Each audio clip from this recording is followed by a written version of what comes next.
Good evening and welcome to the Planning and Zoning Commission meeting for March 9th, 2022.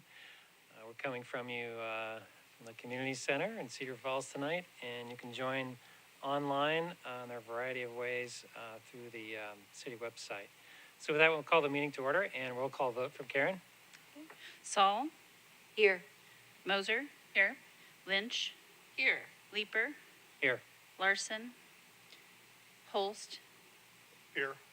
Hartley? Here. Grievovich? Here. Chrisman? Okay, we have 2 absent tonight. Thank you, Karen. With that, we'll have call the meeting to order, and I would entertain a motion for the approval of the February 23rd meeting minutes. So moved. Second. We have a motion and a second. All those in favor? Aye. Opposed, same sign.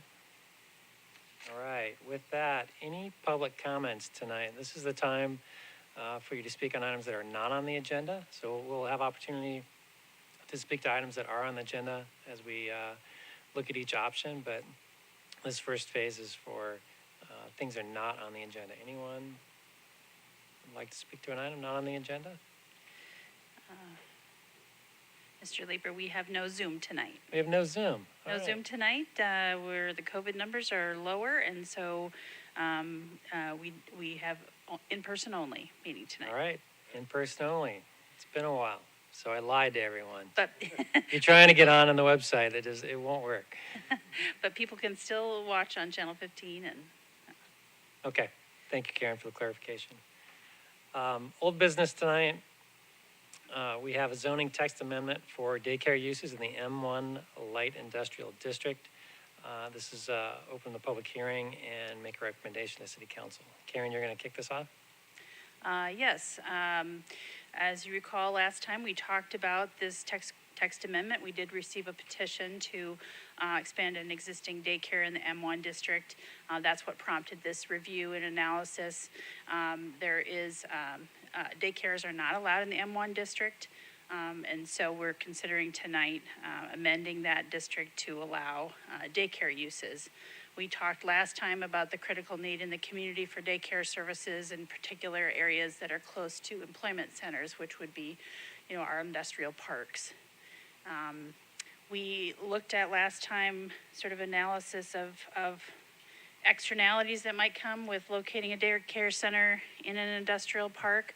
Obviously, industrial parks have, large trucks and industrial operations, but Cedar Falls Light Industrial District does have restrictions on nuisance kind of effects, noise, odor, that sort of thing. So obviously, daycare centers will have to use their own discretion on the appropriate locations for those if this amendment is adopted. But staff feels like this is a reasonable and appropriate change to the M1 zone. So we discussed last time some solutions. That was just to amend the M1 district to list daycare uses as an allowed use. And then we need to, of course, establish some standards for those as far as screening, setbacks. We're suggesting that any outdoor play areas need to be fenced and screened. And then principal building setbacks would be similar to other uses there, 25-foot front setback, 25-foot rear setback, and 10-foot side setbacks. So with that, staff recommends approval of amendments to the zoning code to allow daycare uses in the M1 Light Industrial District with the standards outlined in the staff report. All right, thank you, Karen. Is there anyone from the public that would like to speak to this item? Seeing none, we'll bring it back to the commission for discussion. Like I talked about at the last meeting, I do think that it's a critical need for the community. And I think this is a great opportunity for us to utilize that and would move the zoning text amendment forward. I second that. We have a motion and a second. Any other discussion? All right, with that, we'll have a roll call vote. Karen? Okay, Saul? Aye. Moser? Aye. Lynch? Aye. Leeper? Aye. Holst? Aye. Hartley? Aye. Grievovich? Aye. All right, so that item will move on to City Council.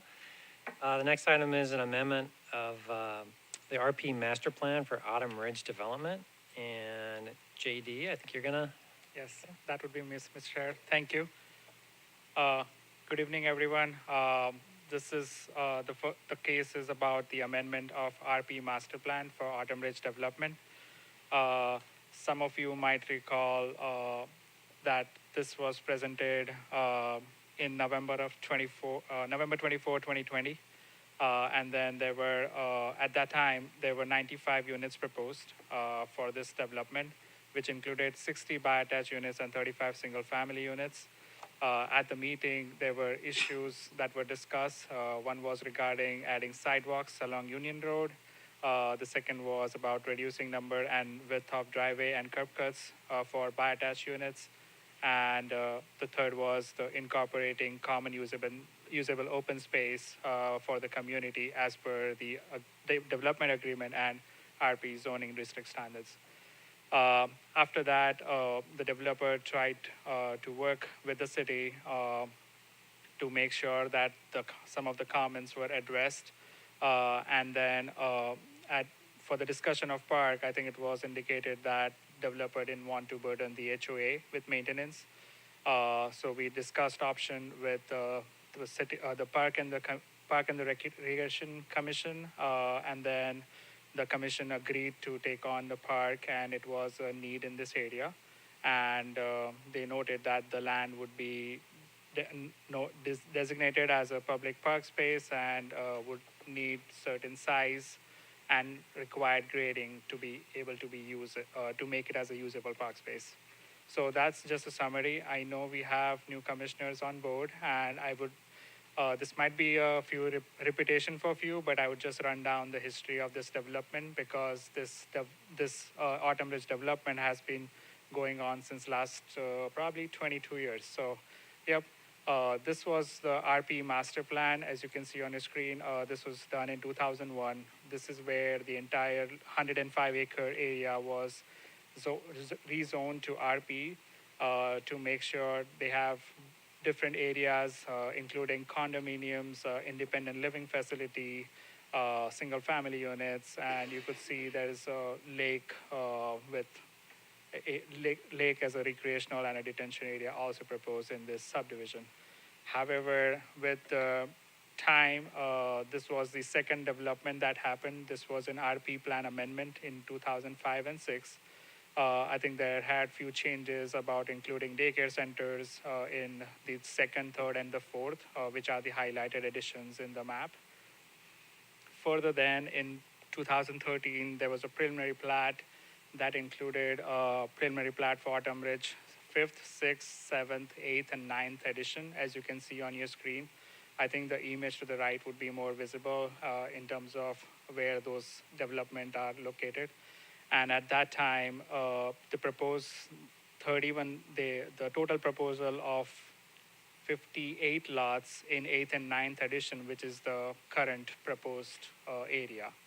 So, and at that time, the RP master plan was not amended, but then provided with the approval of preliminary plat, and there were several piecemeal development throughout this whole area. As you can see, I've highlighted different editions during different time.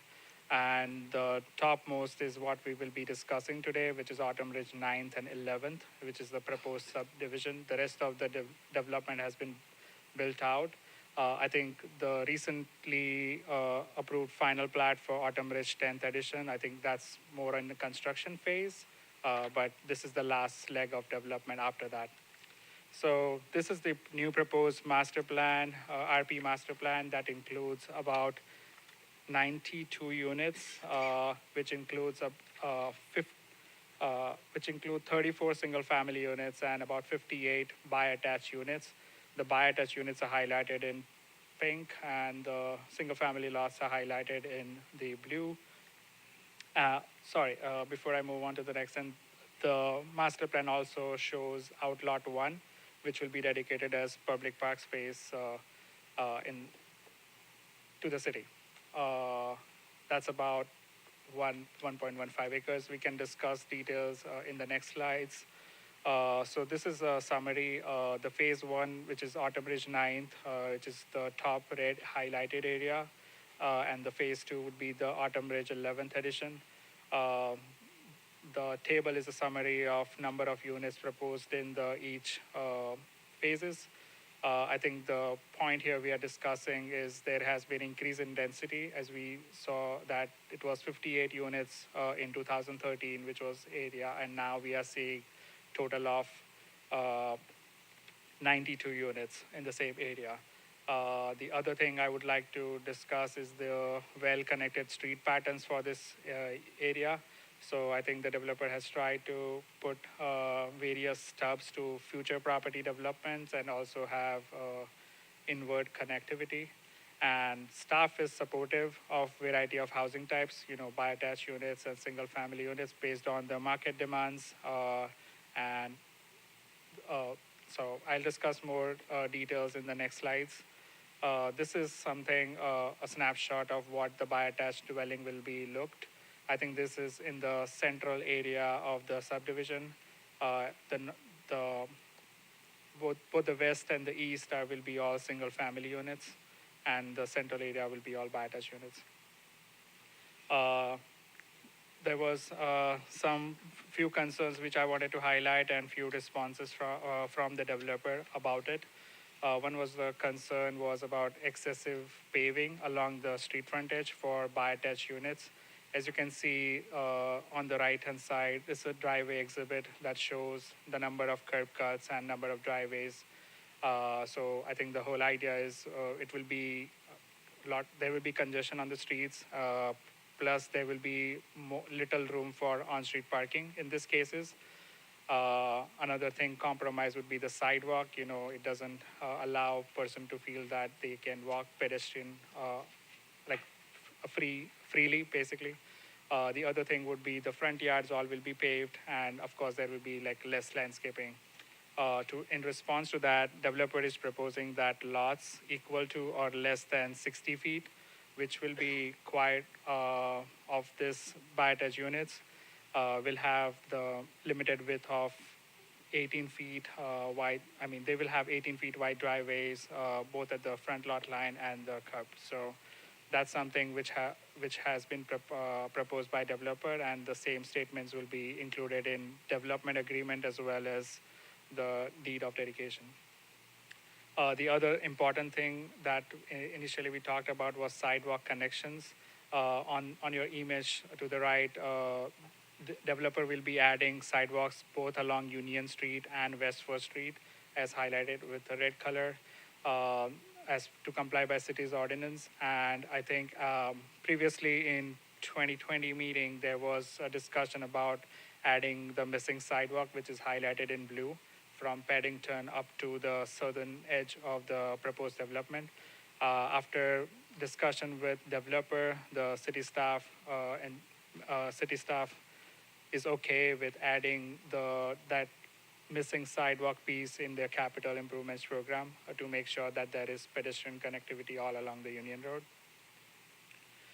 The third thing that we talked about was the community space and shared usable space. As per the subdivision code and the RP development agreement that was done in 2001, usable open space is needed for such a large development, and there are few good examples in our city as well. So city staff recommended that usable open space be designated in the last leg of development of 9th and 11th edition, as agreed originally. So in response, what the developer is proposing is about 1.15 acre of open space in the southeast corner, as highlighted by circle. That will be developed in phase 2, which is like the Autumn Ridge 11th. And staff knows that this green space provided will be needs to be carefully graded and seeded to provide as a usable park space. I will go into details about the park space, as there were a few concerns about the grading of the park, and we make sure that those will be addressed as well. The southern edge of the park is where the grades are a little steeper, so it might not be a usable area. But after talking with the developer, I think what we have done is we have carved out more of the area which can be usable. So those will be discussed in the later half. But These are a few outstanding issues that we have. One is like the revision of existing development agreement. Since we found that the development agreement was not updated, we want to make sure that that's done rightly and make sure that it's consistent with the RP master plan. And the applicant has submitted the draft deed of dedication, and that is being reviewed by city staff and city attorney at the moment. So that will be something that the staff will be making ongoing progress on. With that, the recommendation is for planning and zoning is to discuss and have any public comment on this master plan. And city staff recommends continuing this discussion at the next planning and zoning meeting. I'll be available for any questions, and I believe developers engineer CGA Adam is also here to answer any questions, and we have city engineer here as well to answer any questions. Thank you. Okay, thank you, JD. Is there any questions for staff before we open it up? Would the applicant like to speak to this item?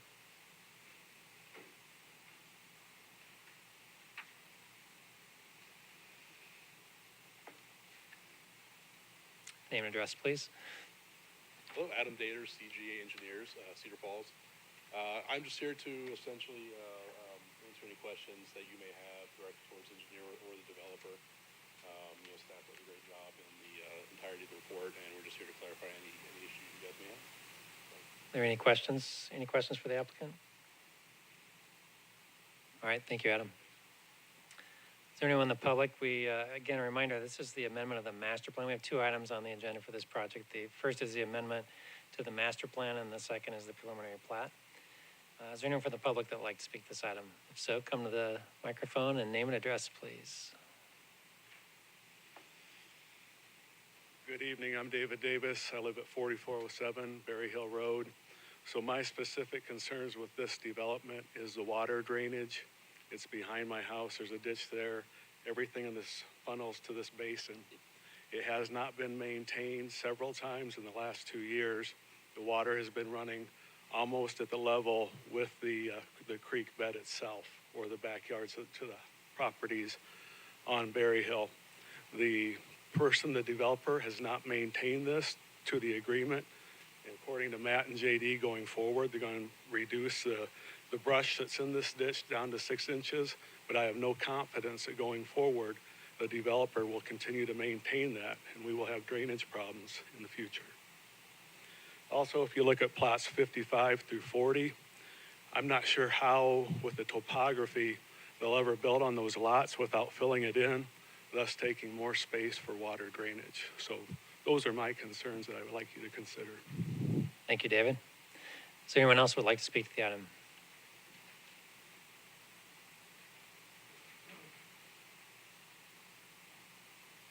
It's Lyle Simmons at 207 Corduroy Drive. I live just up the street around the corner from Dave. I'd like to echo, first off, Dave's concerns with the drainage in that area. Additionally, I know that they had agreed to reduce the driveways, the width down to 18 feet, I believe it was, Judy. Yes. And even in doing that, it still doesn't leave enough space for on-street parking.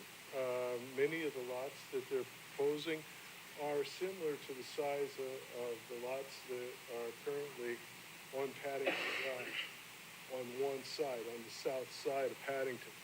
Now, if you go down there in the daytime, on a Saturday when folks are home, it's quite a chore sometimes to drive down that street, and you can't meet somebody coming and going on there. You've got to pull over in between the parked cars. The north side of Paddington has got larger lots, and so it provides us maybe a little escape route so that we can get over there and get out of the way and let folks go on by. If we have lots that are only 60 feet wide on both sides of the road in that area, it's just not going to be feasible. Additionally, we're concerned about folks coming out onto First Street as well as Union Road, not so much. I mean, we've gotten used to that. but there's no way for all of those houses to get back to the south side of that waterway. And so everybody's coming in and out onto a potentially dangerous area. Understanding that we started out at 58 houses and it's now moved up to 92, that's quite an increase. And looking at how does that go, how do we do that? I just, as somebody that lives in that area and has kids in that area, I am concerned. So thank you for listening. Thank you, Lyle. Anyone else like to speak to the item? Name and address, please. Brad Pierschbaker, 4228 West First Street. Our property is our south property line, butts up to the north property line on that addition. One of my biggest concerns when seeing that, I believe it's called Brayburn Drive or Brayburn Street, is what is going to happen with that. Is there going to be parking there? Is that there for future expansion? Right now, currently, that goes right into our bedroom. So our house is a little way away, but just concerned for parking and cars that are right there as well. The other thing, just to kind of echo what everybody else is saying with the sheer density of homes there, the water runoff. Before in the other one, there was a storm water management, which is where now where the park is going to be. I'm just kind of curious as to what happened to that storm management as far as where the water runoff is. Thank you, Brad. Anyone else that would like to speak? Yep, name and address. Hi, my name is Cynthia Lechtenberg. We live at 4322 West First Street in Cedar Falls. We're neighbors to Brad Pierschbaker, who is just speaking. I'm going to give you my views on this, and I wrote them out so that I wouldn't forget certain things. My husband and I, we've lived on our lot at 4322 West First Street for over 44 years. And the Autumn Ridge 9th edition will run directly adjacent to our property, both on the south side, on the complete south side, and on the west side of our property. And on the front of us is Highway 57. We've been witness to several accidents in the 44 years that we've lived there. And so my concern is definitely having another street butting out onto that busy highway. So that was one of the things that I wanted to bring up. In the original 2001 master plan, there was a mix of housing types with the retirement sections, condos, and patio homes located to the south half and western sections of the 105-acre lot, or development, excuse me. The original plan had the single-family homes located mainly in the north half of the proposed development, and I don't know if you want to bring up that again, directly behind and along the west side of our property. There was also a proposed 3 to 5 acre pond located near the center of the single-family lots, which was to serve as both a storm water retention facility and as a shared community space and trails around the pond, which sounded very nice. Back in 2001, the original master plan consisted of winding streets and cul-de-sacs for single-family homes around the pond and just south of our property. That plan showed 6 nice-sized single-family lots across the entire south side of our property and our neighbors, Pierschbaker's property. Also directly adjacent to the west side of our property were just 4 lots designated for patio homes. Only 4. Although we loved our country living, we understood that this development was inevitable and we were okay with the original plan. We felt the lot sizes in the original proposed plan were consistent to the housing and development similar to other surrounding properties in the community. Originally, there were to be a total of 58 single-family units in this entire northern half of the Autumn Ridge development. During the past 20 years, there were changes made to the plan, and unfortunately, these changes were somehow not updated in the master plan in 2013 when major changes were being made. These major changes have now extremely altered the proposed lots surrounding our property. We will be going from a total of 6 single-family lots across the entire south end of both our property and our neighbors to now 15 lots. That's more than double the original plan. Only 3 of those lots are on the far east side are still designated as single-family lots. The other 12 lots are now designated as 6 duplexes, which are so close to each other, there's very little green space, as has been noted with the parking issues. So instead of having a total of 6 families directly behind us on a quiet cul-de-sac, we will now have possibly 15 families directly adjacent to us on a straight street that ultimately ends up on busy main highway and busy Union Road. And that's directly behind us. That's not including the 46 additional lots that will be located just south of that first row for the 23 additional duplexes and the 4 single family lots along Union Road. That's 50 more families, not including the 15 directly adjacent to us, for a total of 65 families just to the south of us. Also, now instead of 4 lots along our west property line, we have at least 7 even smaller lots directly on the west edge of our property. So it went from 4 to 7, with additional lots continuing south and duplicated across the street named Aronia Drive that connects to Highway 57. This is a proposed 16 lots just to the west of our property, which has been designated as single family. So that's an additional 16 families on the west side. This totals 81 homes now surrounding just our property in this upper half of the development compared to the original 58. I'd like to note that per page 27 of the agenda packet, city staff indicated that the proposed single-family lots on this Aronia Drive are fairly shallow in depth. Shallow depth lots with rear drainage easements have caused some issues in other subdivisions. Homeowners often desire to fence their rear yards for privacy, but since fences are not allowed in drainage easements, the rear yard area may be smaller than homeowners anticipate. Home designs on these lots, as the city council had, or the DNV had suggested, need to be carefully chosen to ensure adequate rear and yard space. The city staff notes that the proposed setbacks should be mentioned in the deed of dedication. These are the lots directly adjacent to our property on the west side. I would like to suggest that these lots need to be resized back to the 4 wider lots, allowing for the shallow lot depth and for a less congestive area directly surrounding our property. I also want to bring up the complete loss of a nice 3 to 5 acre retention pond with trails. The committee suggested in 2020 that a 2 acre open space be designated to this development for shared community park. Per the committee notes, the amended plan is only showing a 1.15 acre area that has sloping issues, according to the committee notes, which is well below the 2 acre suggestion.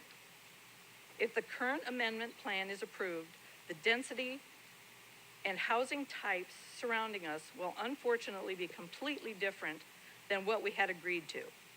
We will be surrounded on the west side of our property by very small and very tight side-by-side houses with little or no yard space. The duplexes along our entire south side will also have very little green space between any of them. To say this is comparable to the type of housing already established in this area is completely incorrect. The majority of homes and lot sizes are both larger than what is being proposed in this amended plan. The original plan had lot sizes comparable to what is currently surrounding the addition, or the new additions.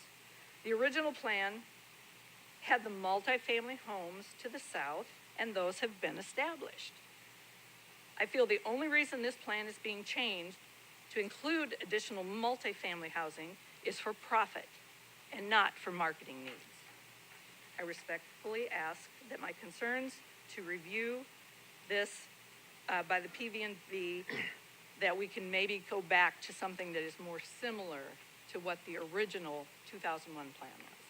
Thank you. Thank you, Cynthia. Are there any other comments that are new? Okay, with that, I'll bring it back to, oh, go ahead. Name and address, please. My name is Willis Roberts. I live at 4018 Wynwood, immediately east of Union Road and east of the track in question. My concern this evening and my questions is with regard to stormwater drainage.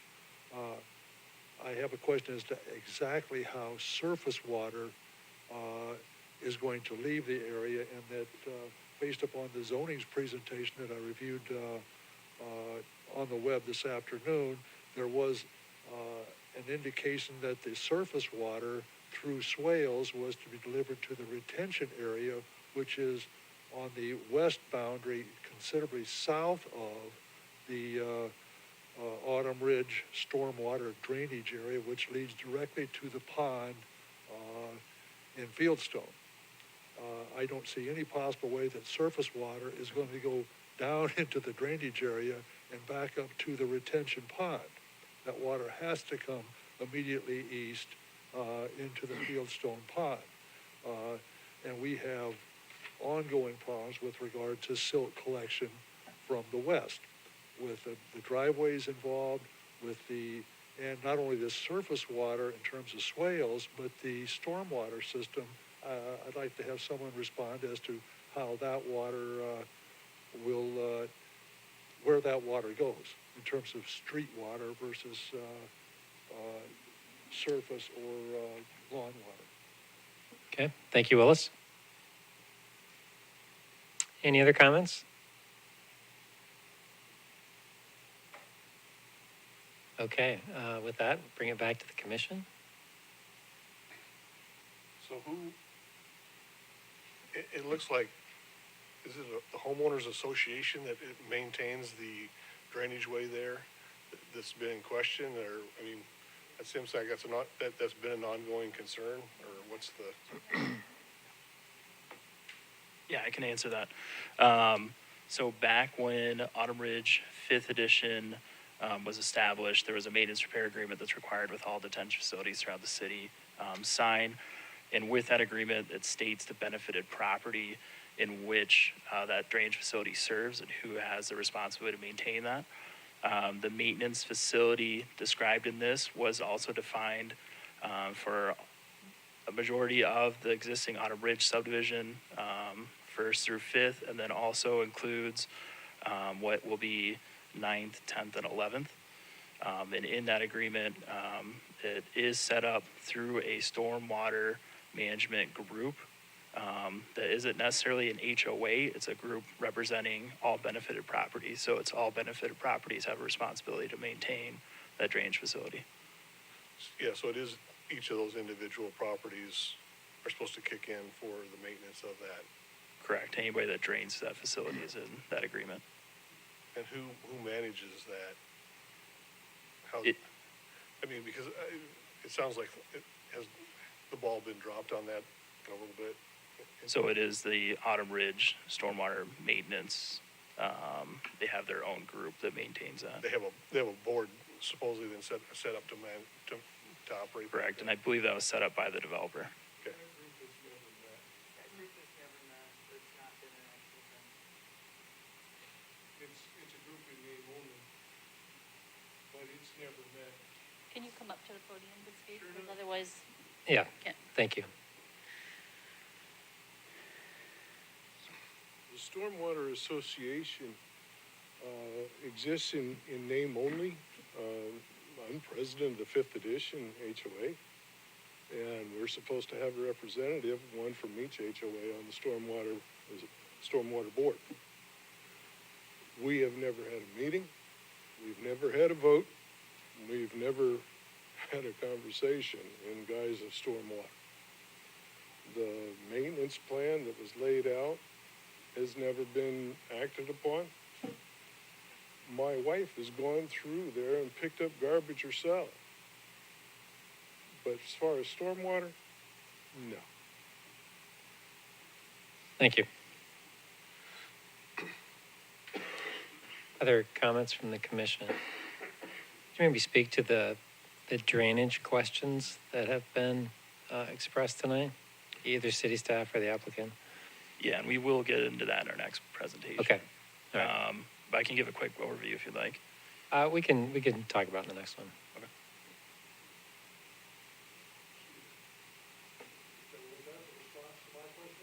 No, we're gonna get a response in the next section. Okay. Other comments from the commission?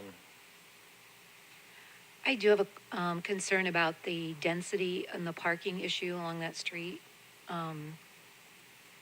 I understand the city likes density. However, I do agree that driving along a street like that with very little places to park and the vision is going to be difficult, I think. And I can see a lot of families out there, so that kind of concerns me. Do we have any other developments at this level of density for reference? Yes, I would say that we probably have a number of developments that have these bi-attached units around the city. We can look to those examples. I think it is a general concern when you have the bi-attached units, if you have the front-facing garages with the, 2 and 3 car garages, that you do have a lot of driveway space. So I think at the meeting in 2020, we talked about a number of different options for those types of developments. You can have a rear alley, but I think, there was expressed at that meeting at the time that the desire was for these types of units with the rear yard. There would be, I think, opportunities for sharing driveways as well. There might be some other solutions, but this is the solution that the developer has come back with being proposed. Is there anything in the code that would disallow this level of density? This is an RP zone, so it's a planned residential zone. So it's supposed to be based on a master plan, and so that's what we're here talking about, is whether this is a good change, a reasonable change to the master plan. I mean, it's been a development over 20 plus years, so the markets change and different things change over the years. So the question is this a reasonable change, or should modifications be made to this? One rationale has been put forward for increasing, almost doubling the density and removing that pond that was proposed originally. I would let the developers representative speak to their intent here. Anyone from the development team that would like to speak to that?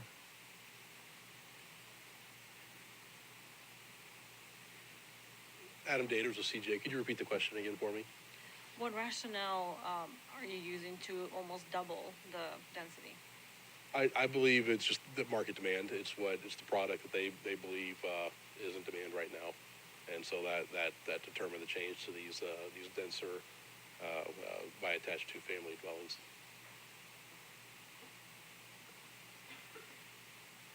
Thank you, Adam. I do have a concern about traffic flow, especially along First Street and Union Road. That intersection is just awful to begin with, and with the addition of all of these homes and cars, I wonder if there has been some type of traffic study or any type of estimation of the impact, or even thinking about changing that intersection there, because it really does concern me. Is there a reduction in speed or anything that is planned for? Are you speaking about the First Street? First Street and Union Road, yeah. Matt, can you speak to that? Yep, I can speak to that. Adam might have some more information. So we did address that with the developer's engineer. That is a state highway, so it runs through the DOT process. It's there right away. One of our concerns was spacing from the adjacent intersection with Union and First Street, Highway 57, and that was deemed adequate. There have been talks with the developer's engineer and the DOT that we've been made aware of, that the proposed location of the driveway was an acceptable place considered by the DOT, and we would follow DOT's guidance for their connection to their roadway. Thank you.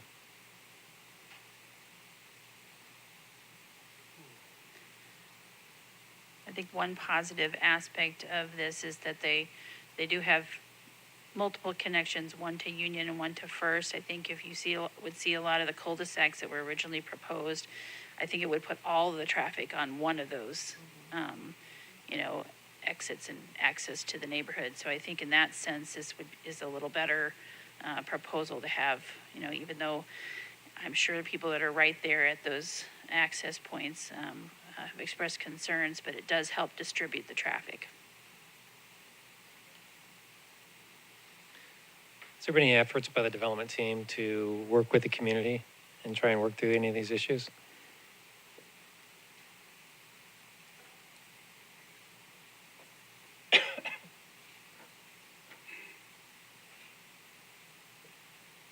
Adam Daters of CJ. Not to my knowledge with these specific issues. Some of these were brought up between the prior P&C meetings and today. So some of these comments from individuals are new, but we will work with them and see if we can address their individual concerns.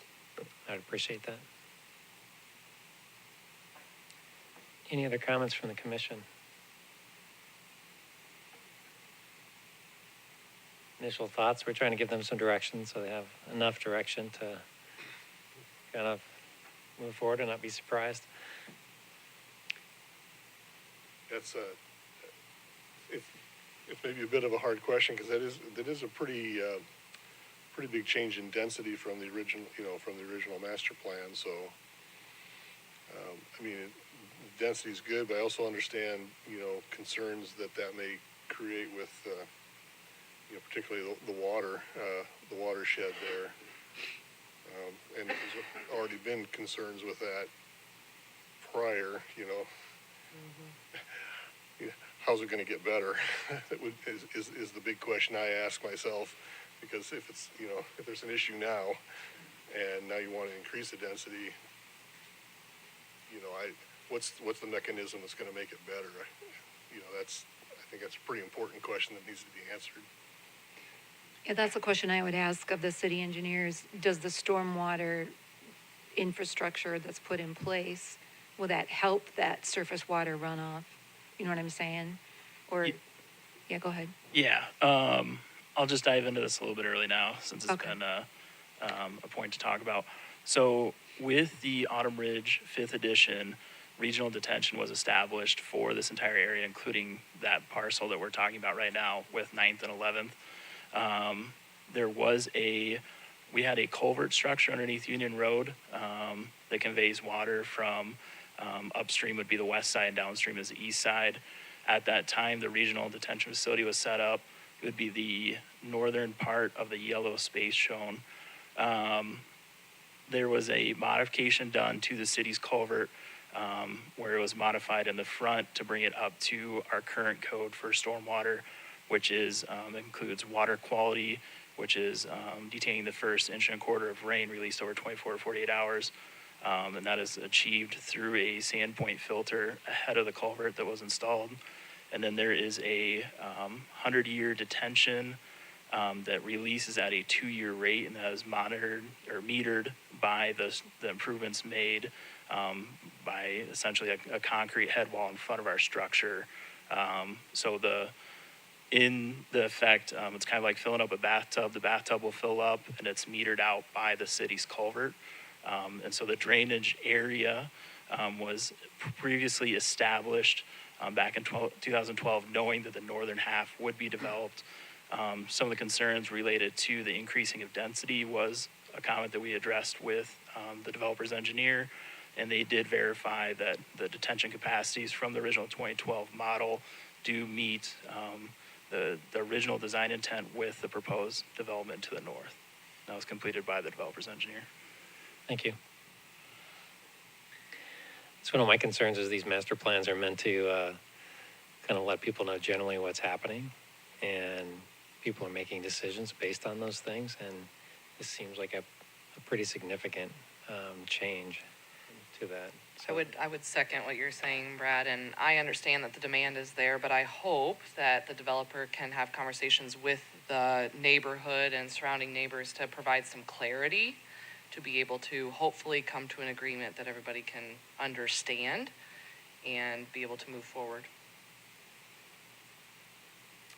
All right, any other discussion amongst the staff?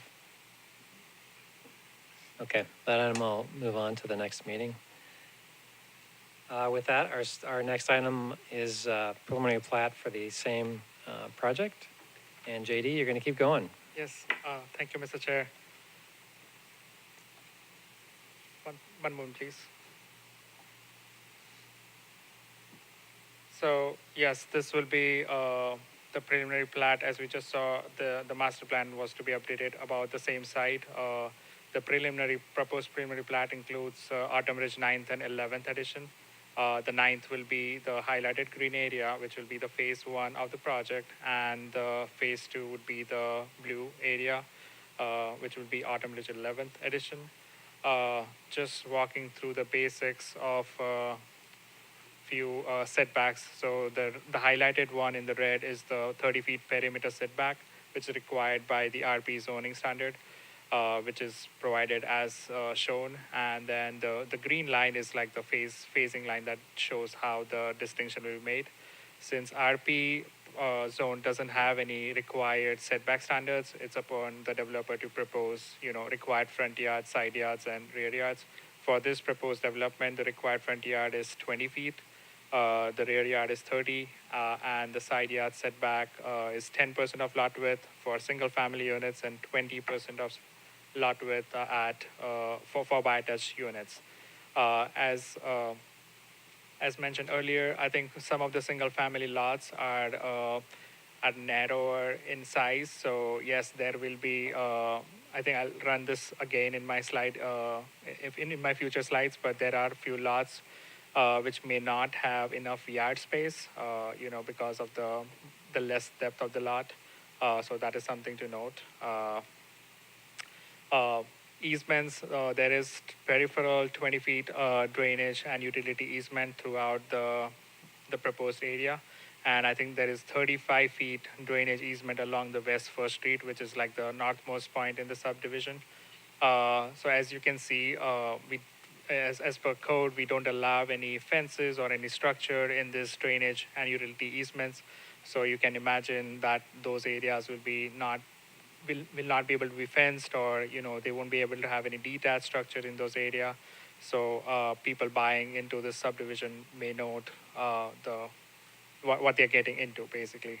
The highlighted purple area is where the storm and drainage easement is. So it's, as you can see, it's distributed phase wise. Phase 1 is the north and the phase 2 is on the south. And then we also have a 20 feet sanitary sewer easement highlighted in orange area, which will be on outlot 1, which is going to be the public park space after it is built out. The other thing which I want to highlight as part of this plat is the community space or shared open space. The developer has proposed 1.15 acre of green space, which will be conveyed to the city of Cedar Falls Park Division after that area is developed by completely, including the required grading and seeding is done for the lot. The outlot 1 of the green space will be developed in the second phase of the development, which will be Autumn Ridge 11th. As mentioned earlier, the outlot 1 slopes towards the drainage way. As you can see, the drainage is the south to the black line. That's where the drainage is.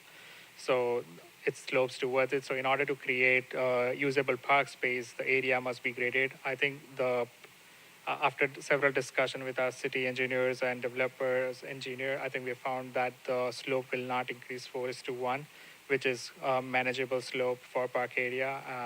And the same has been verified with our engineers as well.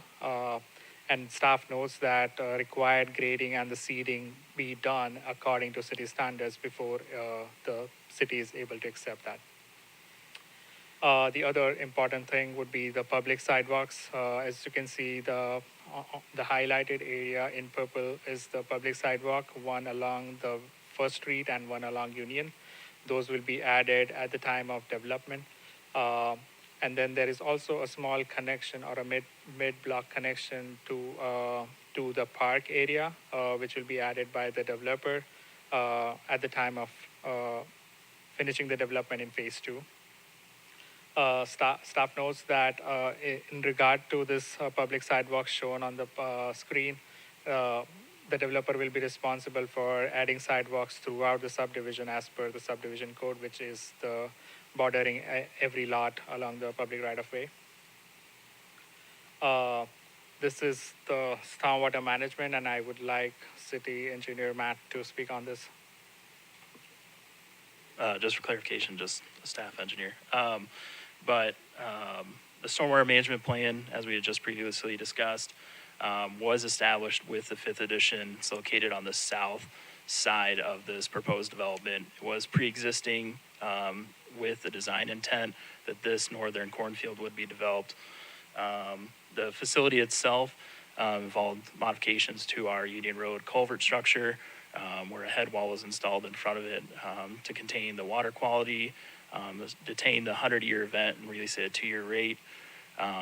As far as the autumn 9th and 10th edition within itself, as with all our streets in town, and per SUDAS, the statewide urban design guide, the storm sewer will convey the 10-year capacity, and then anything beyond the 10-year capacity will be conveyed by overland drainage routes. That is typical of most subdivisions, where it will funnel through rear yard drainage swales and then follow onto the roadway, and then through the roadway to an adjacent low point located on the south side to reach the drainage facility, again utilizing that existing drainage facility. Stormwater management, with this proposed development, our recommendation will be for the developer of the parcel, since they are already included in the existing maintenance repair agreement and this new development is being moved forward. We would ask that the developer, as part of their construction plans, include clearing and grubbing of the existing detention facility to bring that back into the compliance method that needs to be, remove the trees and the clearing and grubbing the trees and brush that are there and bring it down to a grass height no more than 6 inches. There have been concerns over localized flooding in that area.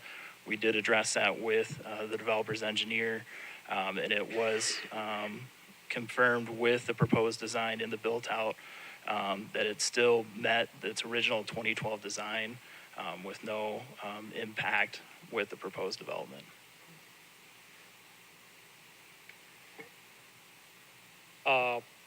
Continuing on, just wanted to reiterate the 2 access point. One would be for the subdivision would be along West 4th Street and the Union Road.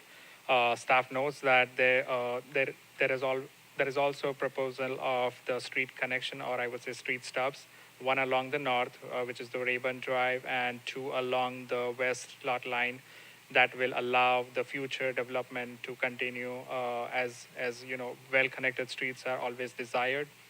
And the highlighted area, the circle in red, would be the mailbox location. In our previous proposal, that was not distributed well, but the developer has made sure that there is a good distribution of mailbox for people in the subdivision to access. One of our concern, or the concern that as a staff we want to just highlight here, is the phasing. Staff is supportive of the development starting on the north, which is the 9th division. That way we get the street connections both towards Union and the West 4th Street.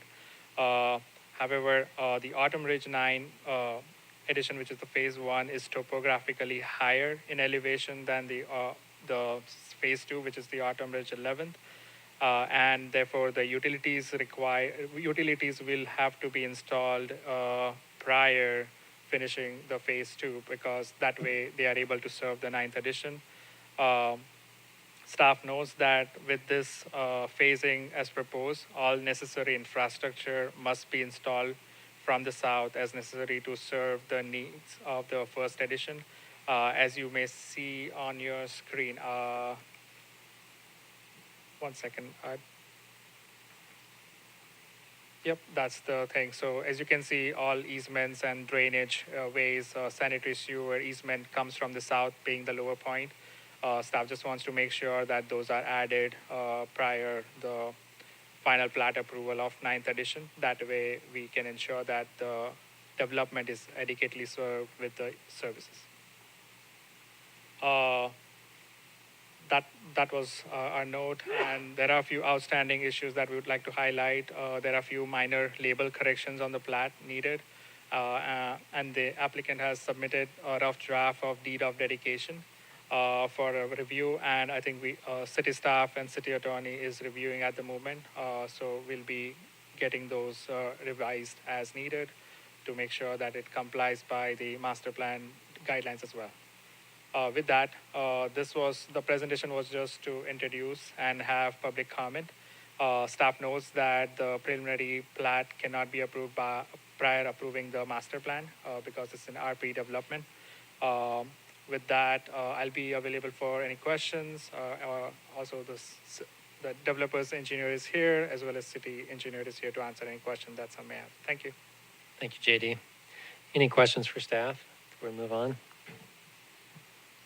I have a question. So there is a group, supposed to be a stormwater management group based upon those phases. Those are not regulated, and that's my question I have. Is that a problem that we have elsewhere in the city, that those things are not taken care of, or how are those managed by the city?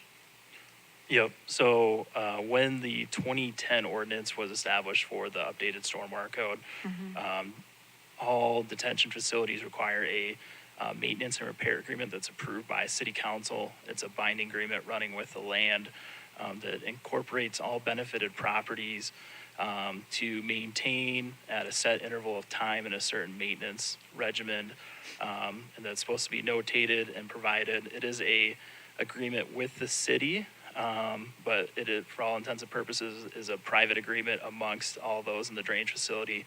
Where the city is involved is in the event where the facility has not been maintained or where the facility is in need of attention. The city does have the ability to complete the work, hire a contractor, complete the work, and assess the cost back to those listed within the benefited area. That's an option that the city has, and there is a legal process to start that, but that is an option that the city has. But there's not a regular oversight of those agreements? There is through our NPDS permit, and what that is it is reviewed on a 5-year annual basis.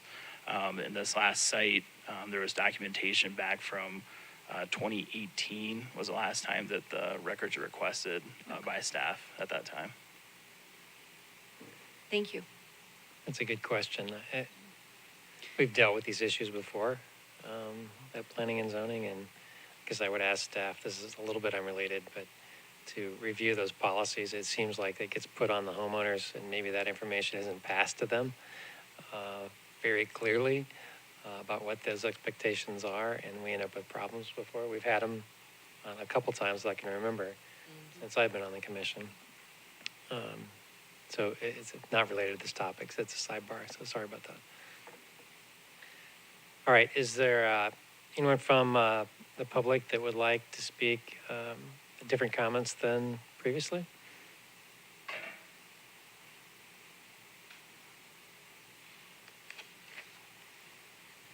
Brad Pierce-Baker, 4228 West First. My concern would be with the street connection, where it's looking at future street development. Obviously, there is looking at developing more housing in there. With 92 units right now, I'm curious how many houses they were going to put in that new addition. That would just compound the density. Also, being that close to First and Union, there was concern about the street coming out on 57 right now. We are quite closer to that connection, so I don't know how you would get DOT approval. Being that close to that intersection would be a concern for me as far as with the traffic and things like that, especially with two drives coming out on 57 that close. I think that would be a big concern. Thank you.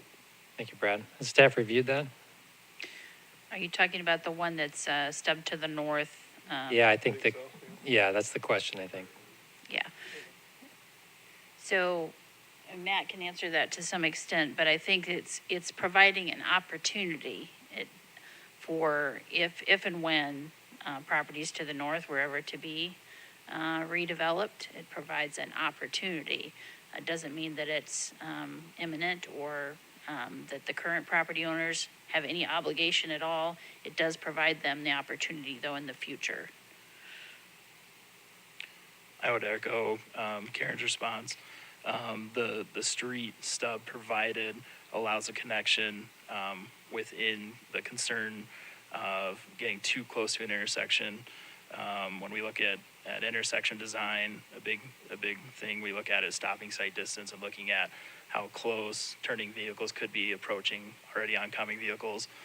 So the street stub does provided, like Karen was saying, does provide that opportunity. Instead of connecting to First Street in the future, it would be able to connect through the existing, this proposed development, not providing another intersection on the highway. But if it's not likely to be another intersection on 57, then where does it go? It's going to be it's going to be a big cul-de-sac, right? I'm looking at the plan. I'm like, because there's no opportunity for it to connect back into this other road to the west or anything like that, right? I don't think we can say at this point whether yes or no, whether that would be able to connect to First Street. That would have to be analyzed at that point in time. Right. So anything that would come forward for any redevelopment of those areas to the north would have to be assessed and have to have a traffic study.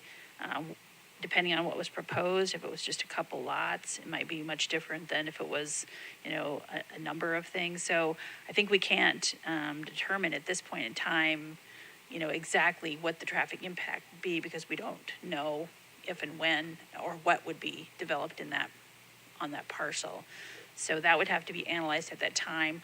All this does is set up the opportunity. We don't like to cut off the ability for landowners to develop their properties in the future. So this just provides that opportunity. So would that stub be paved in with the development, or would that just be a right away? They would be required to pave it. Okay, are there any other public comments that are new? Cindy Lechtenberg, 4322 West First Street. There was a comment made earlier about the original master plan and how it had cul-de-sacs, but they said it only had one exit out onto Union.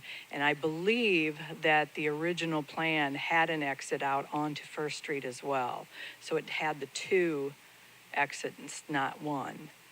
Trying to think. I think that was the only thing that I wanted to make sure everybody realized, so thank you. Okay, thank you. Any other public comments?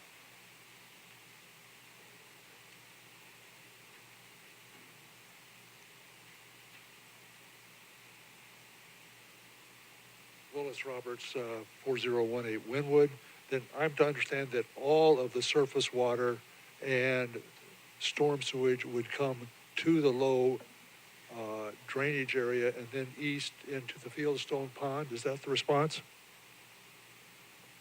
Correct, both sanitary and water, that is the lowest point and adjacent connection.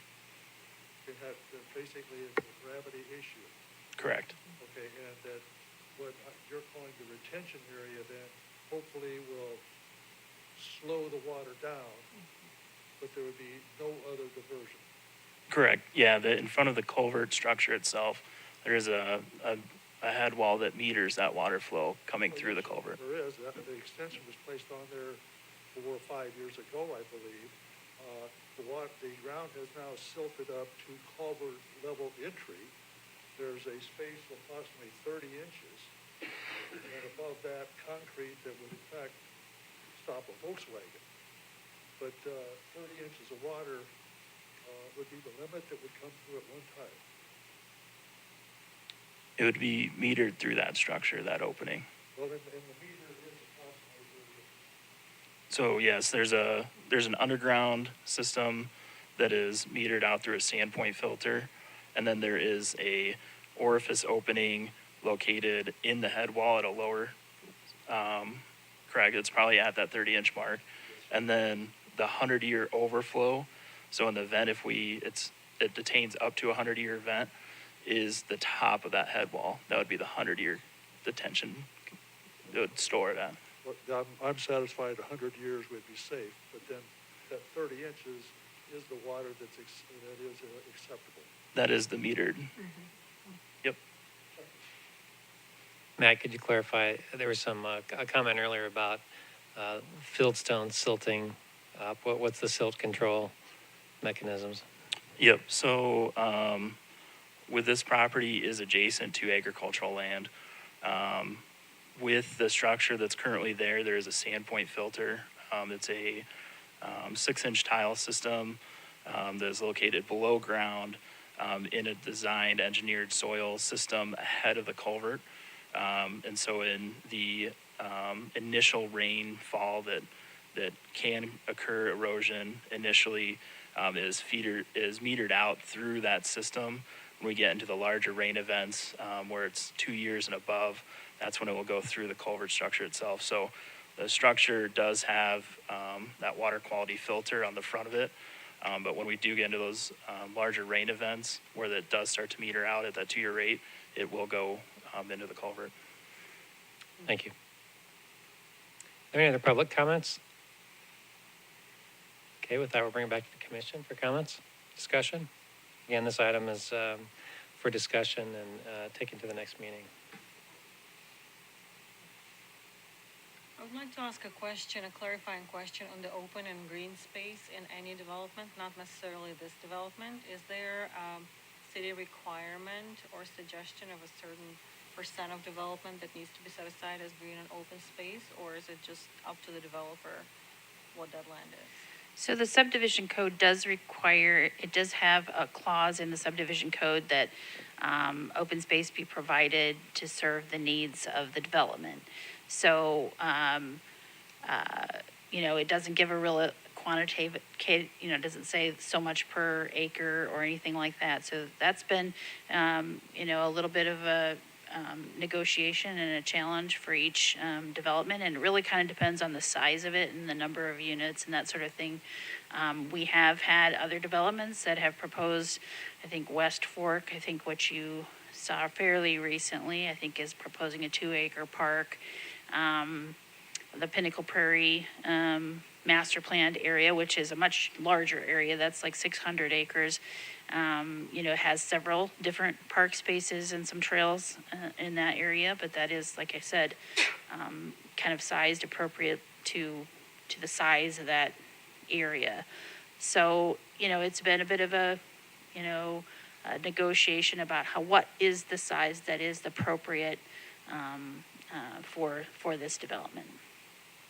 Thank you, Kelly. Does it make sense for staff to consider that clarification? It seems like kind of a free-for-all right now.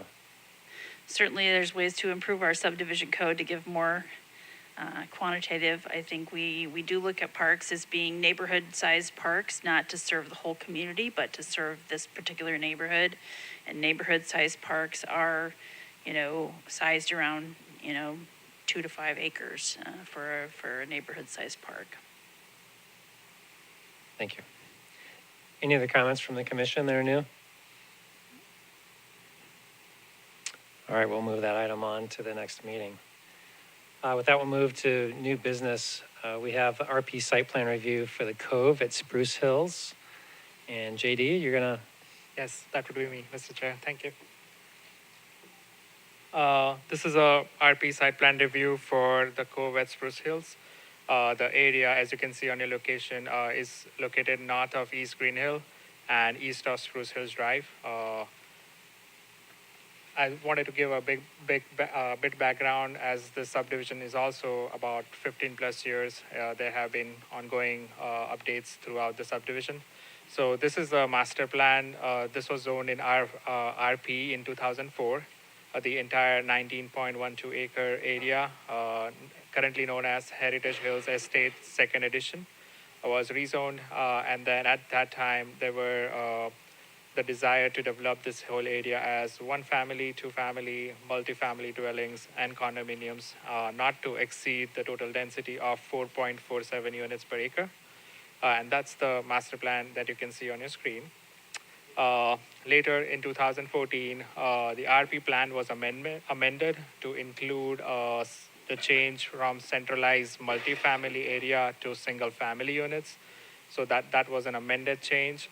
And at that time, it was mentioned in the agreement that the residential density not to exceed 6.30 units per acre will be established in the remaining track F, which is the proposed site plan area.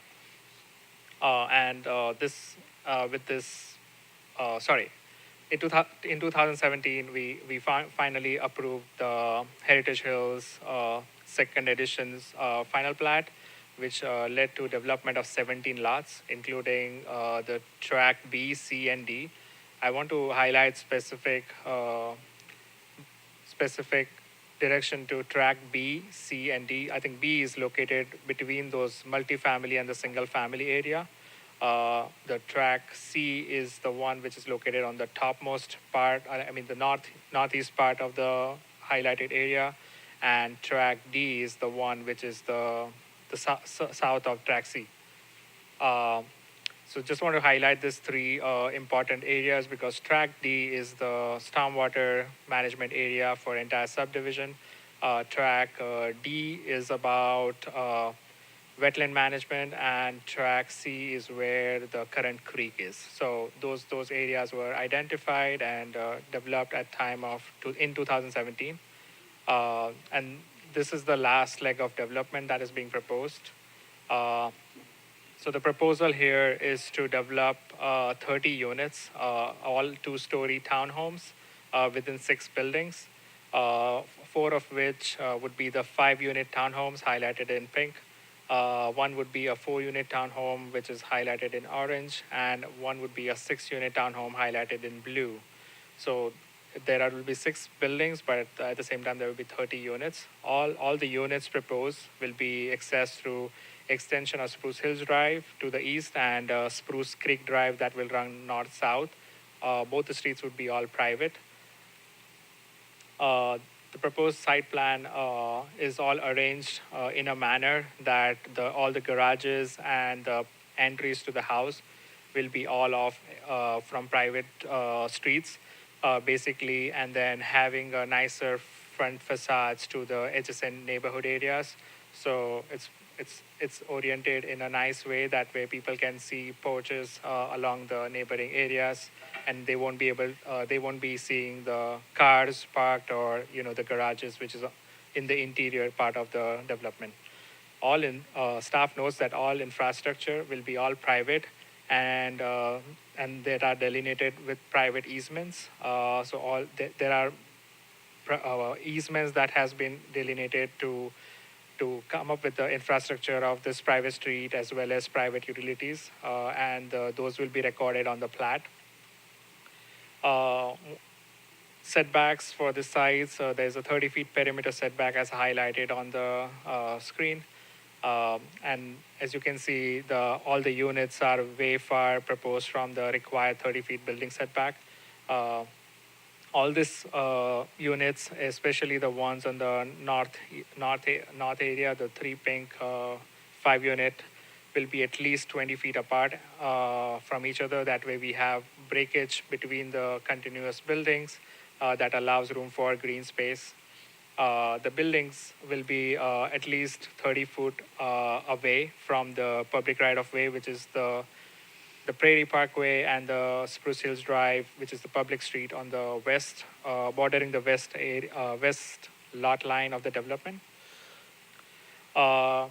With regard to easements, I want to highlight several easements. The top one, which is the 30 feet sanitary sewer easement, that is an existing easement, which was done at the time of final platting the subdivision. And the one which is below, which is 50 feet utility easement, both the easements are existing, which will have to be maintained as is by the current developer. The other easements includes 30 feet sanitary sewer easements, 10 feet PU easement and ingress egress easement would be will all be all private, and the same will be managed and maintained by developer or the HOA form for this subdivision. Staff notes that developer will be responsible for maintaining all the private easements as well as the public easements as shown. In the next slide, I would just run down that this development will be only accessed by by extension of Spruce Hills Drive towards the east. That will be the only point where the development will be accessed. As you can see, the highlighted area in blue is the private street, as well as there are sidewalks which are proposed which are bordering the private streets. Staff notes that private streets are discouraged as per city subdivision code, and as all the maintenance falls to future residents, and which may not be manageable if HOA does not have enough funds. And also, private streets are not dedicated, since private streets are not dedicated as public streets, which adds more responsibility on future residents regarding managing garbage pickup or doing snow removal. So those are a few points that staff wants to highlight. Another important thing with private drive, we want to highlight that as per code, cul-de-sacs and dead-end streets are also discouraged. And if allowed, they must be within the 600 feet in length, and required fire code access turnaround space must be provided. Staff has verified this, and with city's fire division, the proposal is acceptable in terms of access points and required emergency exits. With regard to stormwater management, as you can see, the blue dots are the stormwater intakes, which goes to the stormwater basin, which will be all private and will be managed on site by the developer or the HOA, which will be then moving towards the track B that I was showing during in the final plat document, which is just abutting the north line of this subdivision. And staff notes that, and the green line is the storm sewer line, sanitary sewer line, and that will be also going towards that area because those are the those areas will be regionally managed by HOA of the entire Heritage Hills subdivision. More details can be answered by city engineer if anybody has questions on it later at the meeting about stormwater management. With regard to site plan, there is also landscaping proposed as per zoning code requirements. Minimum landscaping points are met by inclusion of overstory trees, evergreen trees, understory trees, and shrubs. In addition to it, the street tree planting points are also met by proposal of 6 additional trees. Apart from it, there is an on-street parking space which is about 6 spots. Will also include peripheral screening as required by the code. With regard to building elevation, the top elevation that you see will be the one which will be visible from the peripheral areas or the surrounding development. You could see those are entry porches or the back porches to the house. And the elevation, which is the front elevation, would be the garage, and the main access point to the house will be all inward. Building material include the use of cultured stones, 3 shades of lap sidings, and 3 shades of wood shakes, and asphalt roofing sheets. The shades of wood shakes and lap siding are nicely balanced with each other, and they do complement each other as well. Some of the technical comments includes that there are sidewalks that are both in public right-of-way, which needs to be maintained by city standard, including ADA compliance. And landlord or the owner will be responsible for clearing snow and maintaining the public sidewalk adjacent to the property. So the 2 sets of sidewalk, one would be bordering the city streets, one along the Melindy Lane, Spruce Hills Drive, and Prairie Parkway. And the ones that will be proposed inside the subdivision would be all private. but the responsibility will be all owners or the HOA formed for maintaining and clearing those sidewalks. Staff also notes that there are a few outstanding issues in the plan. One of them is we would need a lighting plan indicating locations of proposed street lights, because since this is a private street, we would want the developer to add street lights with a lighting plan. The other thing to be noted is a minor plat will be required prior approval of this site plan. The developer and the applicant is aware about the fact. Since this is a track of the existing subdivision, as per code, this cannot be developed without replatting it. So the developer will be bringing in the minor plat case for P&Z review, hopefully at the next Planning and Zoning Commission meeting, provided all the comments from our tech review meetings are addressed. And the other thing that the staff is working is the deed of dedication or owner statement is required with the minor plat. So the staff is already working on it. Staff wants to make sure that since the development is all based off private streets, including common shed areas, those are outlined well in the development owner statements or deed of dedication. Few things that we want to note down for future residents is city will not take any maintenance of private drives or sidewalks because all of the infrastructure would be all private. The other thing would be city will not be providing any services such as snow removal or garbage pickup because it's a private development. And the cost of maintenance of streets, sidewalks, garbage removal, snow removal will be owner's responsibility or the formed HOA for the development. With that, this item is only for introduction and discussion and gather public comments. Staff recommends continuing this discussion at the next planning and zoning meeting. And staff notes that the proposed site plan cannot be approved prior approval of a minor plat for this area. So thank you.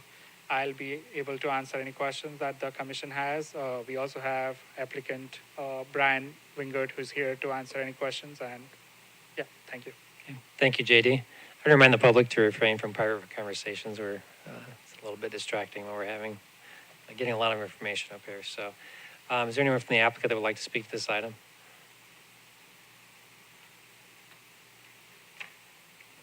Name and address, please. Brian Wingert, 2110 Flynn Drive. Very short here. Behind the scenes, we worked with Karen and JD at the beginning and the outset, and we knew the density when we purchased the land was 44 units. There was several purchase agreements and developments that I think came through on this piece over the past 5 to 6 years, and nothing came of it.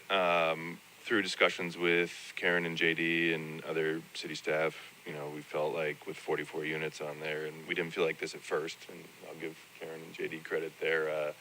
They said it was a crowded site, and so if you try to fit 44 units on this site, there's some challenges. You've got Green Hill Road and the slopes out to the south. You've got, a lot line over to the east. You've got the creek to the north, and so there were some challenges. We went back to the drawing board. We revised it. We're down to 30. Is that 66% of what it could be, and so we feel like this feels a lot better. Just for I failed. I'm going to take extreme ownership on this. I failed to have a good neighbor meeting. So if there's neighbors here with questions, I'm sorry. It completely slipped my mind. It was in my, on my to-do list, and I just didn't get to it. So if you're hearing things for the first time and your neighbor's here, I'm sorry. So it's our intention to preserve the trees and the waterway to the north of this site. I think those are very important to the development, and as you can see on one of those pages, it appears as if we're going to add a new forest to this place too. There was a lot of tree points on this place, and there's a lot of money being spent on landscaping for this site. So I think in addition to revising it to a lower density and there's going to be a lot of beautification to this site rather than just being an open field and a dump ground for some of the other sites that have been used over the last however long this has been a development. They've dumped some ground there, some excess dirt and building materials over there. So I think once this is done, it'll be a responsible and a good looking site. So Something that we've got different than a lot of developments that you see, we've hired an on-site manager. We've got contract with him that if this gets approved and everything moves forward, we'll have somebody there every day in order to, there's always silt runoff. No matter what you do, you get a big rain event, no matter how many controls that you've got silt that runs off. You've got enough, required erosion control, but silt gets on the roads, and that's a big thing in development with neighbors. And you don't want to be driving through rocks and silt and looking at a site that's got weeds and whatever. But we'll have a guy on site every single day during the week. That's part of his job, and what he's contracted to do is be responsible and respectful of the neighbors. And if you, as a neighbor, have questions about the site or concerns, he'll be there to talk to almost every hour of the day. So we've gotten to that spot. These units are a $250,000 sale price. They are for sale, they're not for rent. It's, I want to make one correction. These are on slab. But one correction that I saw, maybe you had noted in the comments that there was wood lap siding and wood shake. These will be vinyl elements. They'll be shake, but it'll be a vinyl element. And the siding, we're working to break it up so it looks like each unit is, its own unit, and it's got some definition to it. But that's very common within this subdivision. If we were going to be coming into a subdivision that had hardy siding everywhere, or LP siding, that that would be something we'd look at. But this neighborhood and this development has predominantly vinyl siding, and so I think we're well within the rights of using vinyl right now. So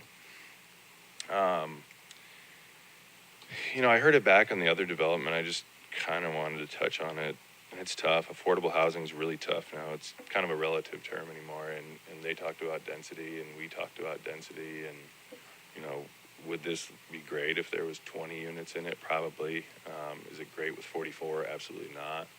30, I thought it was a really good mix. But, with land at all-time high prices, and this doesn't have anything to do with this development unless people are worried about density, but, land's at an all-time high price, road costs to install are at all-time high prices. I mean, they're up 50% probably the last 5 to 6 years. Building costs are probably up about the same number. And so, affordable housing in Cedar Falls is tough, and really you're not going to see much going forward under this $250,000 price point. And this is multifamily at $250,000, where I'd say 6 years ago, you could build a single-family 3-car attached probably at this price point. So it's tough.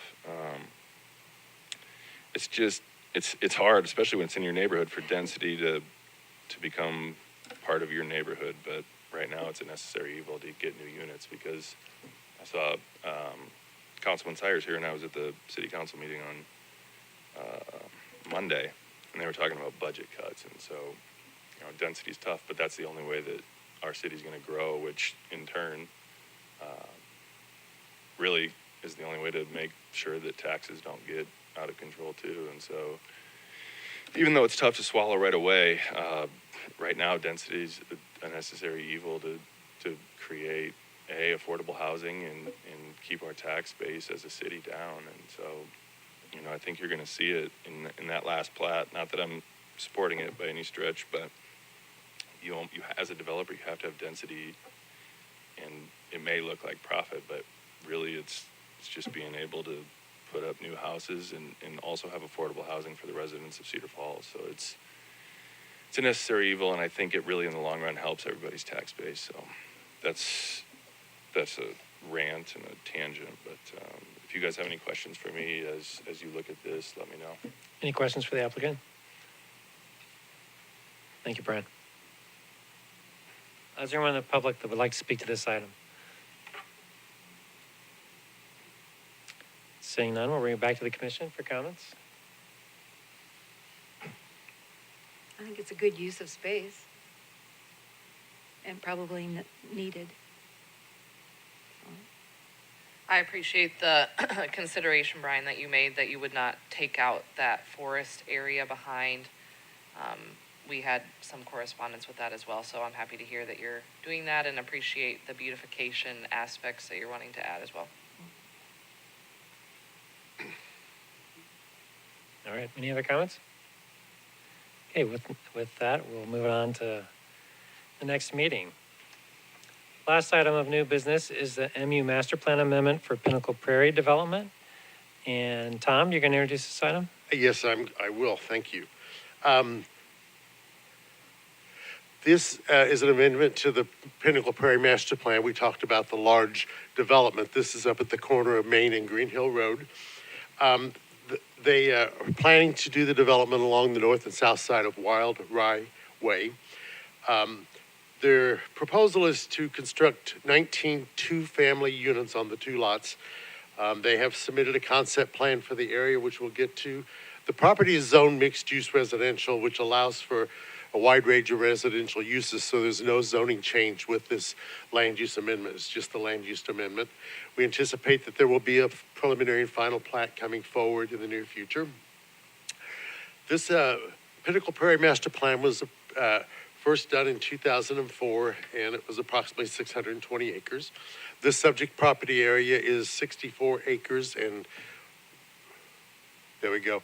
And you can see it's up in the northwest corner. So the area it's kind of hard to see, but there was an area that's was outlined in black. That's the 64 acres. It was the North Business Park area.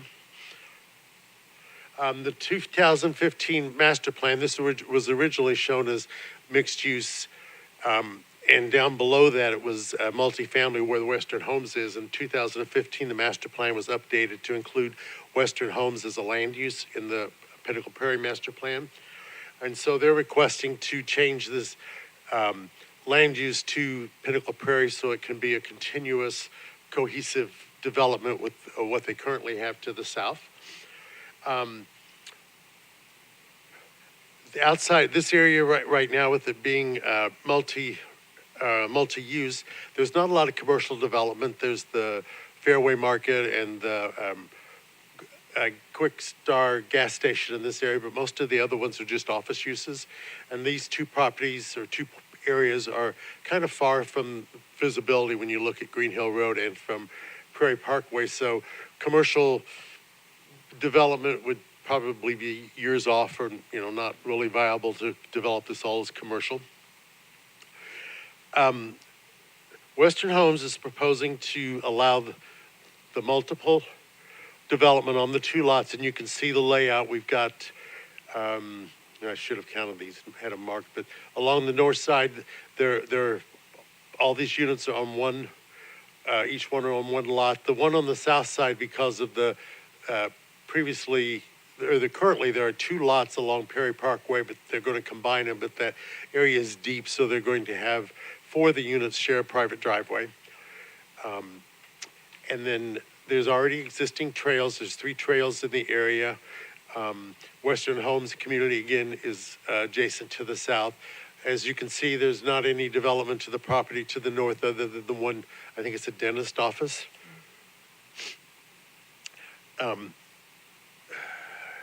So that they did provide some elevations. So this is one of the plans, and they're very similar to what's it has been built to the south.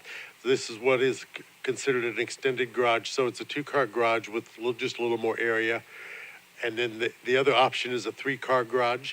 The exteriors are very similar to what is in the current Western Homes community. Staff recommends that the Community Development Department recommends the discussion of this proposed amendment to the Pinnacle Prairie Master Plan, and then setting it forward for the meeting.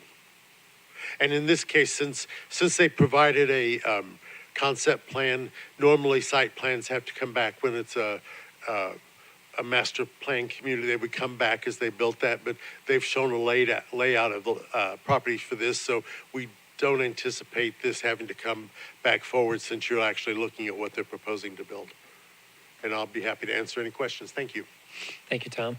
Any questions for staff? I just want to note that I have a conflict of interest on this one, and so I won't be participating in discussion or votes. I also have a conflict of interest and will not be participating in the vote. I'm good. Thank you. Everyone else good? Sorry. All right, thanks. Okay, is there anyone from the applicant that would like to speak to the item? Anyone from the public that would like to speak to this? Okay, with that, seeing none, we'll bring it back to the commission. We have enough for, I guess we're just passing it along for informational tonight anyway. Right. So, any comments?